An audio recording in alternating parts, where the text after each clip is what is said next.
Alright, let's hope I don't crash this time. Yeah, I'm doing another one of these because, fuck it. Why the fuck not? So about that Microsoft buyout, fucking Actiblizzard for just under 70 fucking billion. Like, holy shit.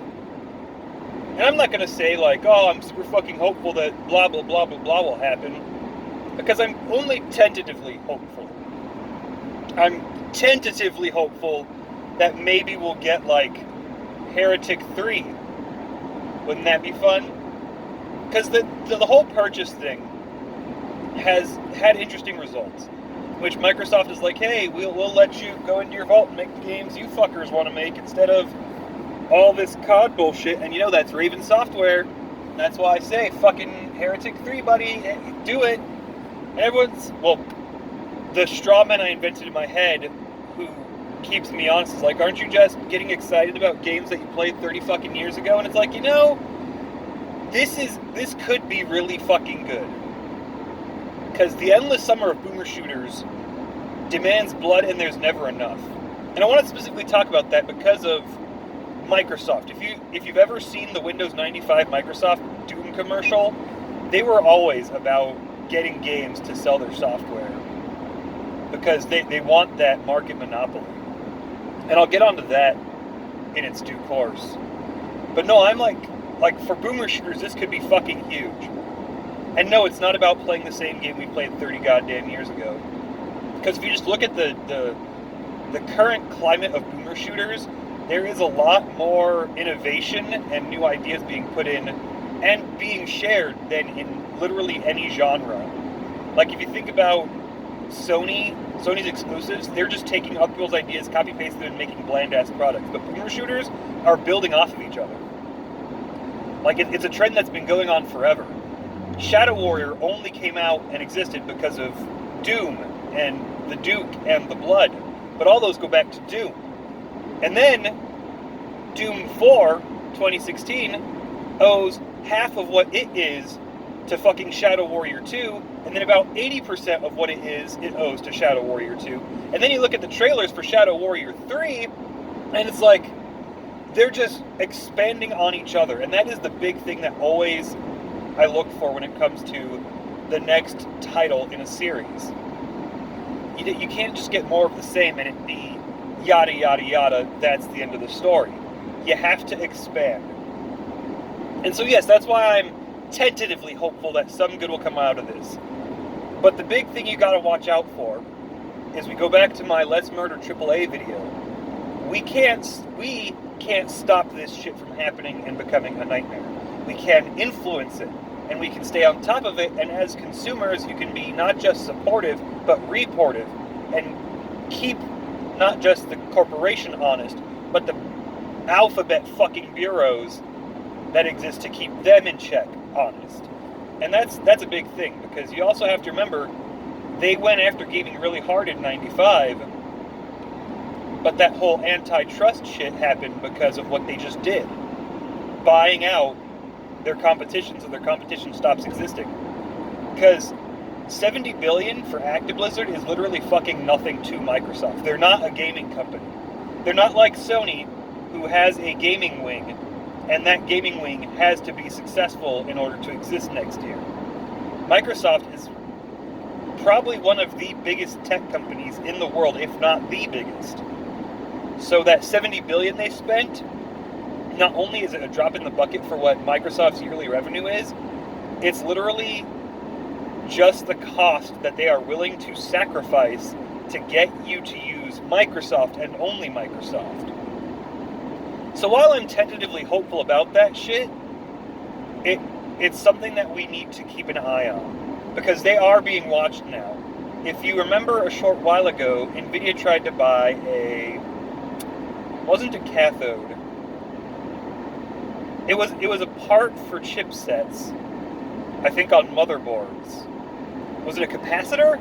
Was it a capacitor company? There's a company that makes capacitors or some shit that they tried to buy out, and the government went, nope, that gives you too much power and too much control over manufacturing shit, so we're going to block that.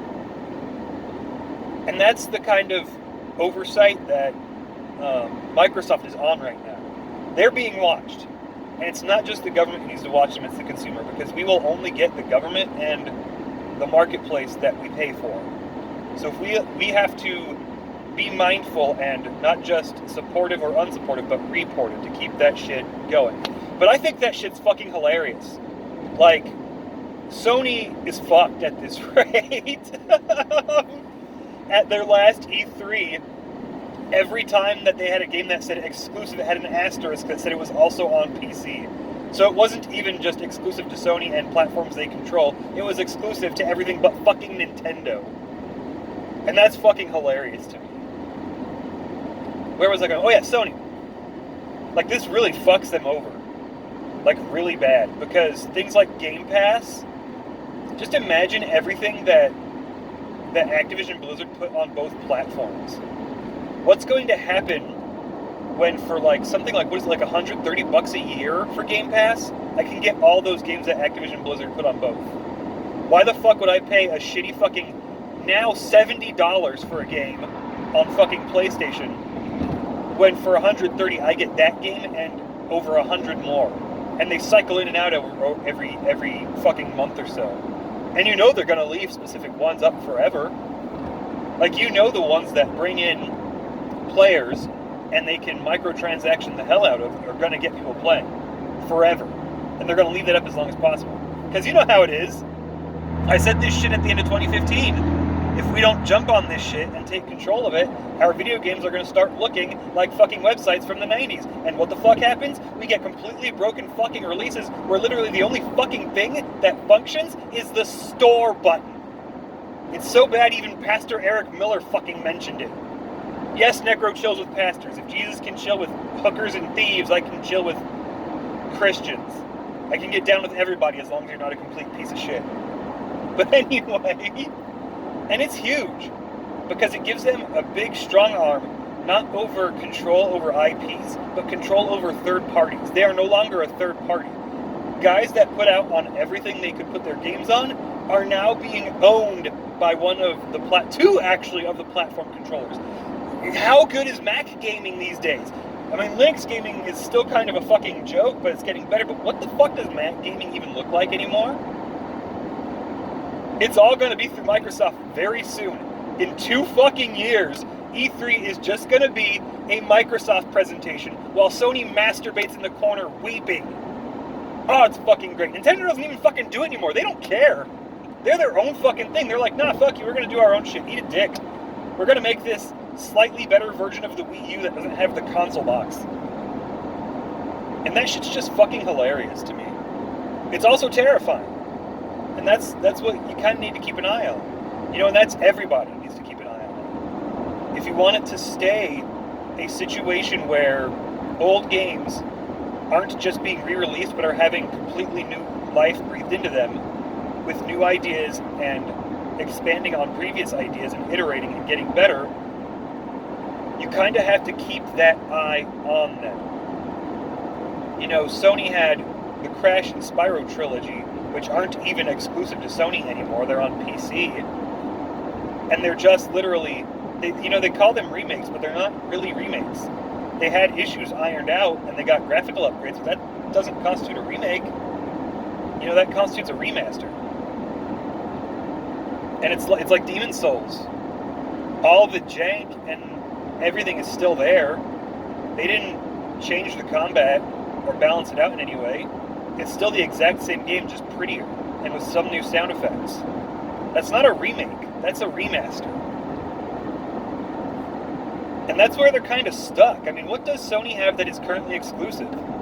Demon's Souls and Bloodborne right now. Oh yeah, and Spider-Man, which is literally everything in Spider-Man. Everything. Mechanics, boss fights, set pieces, copy-pasted from Batman. There is nothing original in that game. And they just lost a third party that they could technically flex some influence over. And that's huge and interesting. And if it sounds a bit like I'm kind of shitting on Sony, Sony's shit, guys. Sony is really shit. Hey, let's make a new God of War. Okay, so how do we want the combo system to work? Combo system? Okay, what about the platform? Platforming? We're not even going to have a fucking jump button. How do you make God of War, like 8, and it not be an action platforming character action game? Were there even fucking puzzles in that game? I didn't fucking play that shit. I had long since given up on Sony by that time. And actually, no, that was 2018, wasn't it? So I was still playing Monster Hunter on there by then. Anyway, excuse me. Sorry, I have to clear my throat. But yeah, I just figured I would say some shit about that, because that's hilarious. It's hilarious, and it is dangerous. And it's something that the consumer needs to keep an eye on, as well as pretty much keep the fucking bureaus that we are sadly stuck with who fuck with everything on speed dial for that shit. Because, make no mistake, before all that Microsoft antitrust shit, they spent not a single fucking penny on lobbying. After that antitrust shit, they now spend, what is it, something stupid like, I want to say it was 10 billion, but that seems pretty high. I think it's either 10 million or 10 billion. Either way, it's an obscene amount of money they now spend on lobbying every year. So you know that the government's gonna be fucking handling this shit, and the government's in their fucking pockets, so you gotta keep an eye on it and keep your fucking government fucking honest. Good fucking luck keeping the feds honest. But I don't know, I thought that shit was funny. And just the way they're talking about letting the studios make the games they want to make rather than churning out COD, I was like, you guys are fucking teasing me with Heretic 3. Go fuck yourself. You are trying to tease me with Heretic 3, you bastards! Ah, it's fucking weird. It's a fucking weird time we're living in. And it's the exact one that I predicted, or not predicted, but fucking warned you about 6.5 fucking years ago. Goodbye.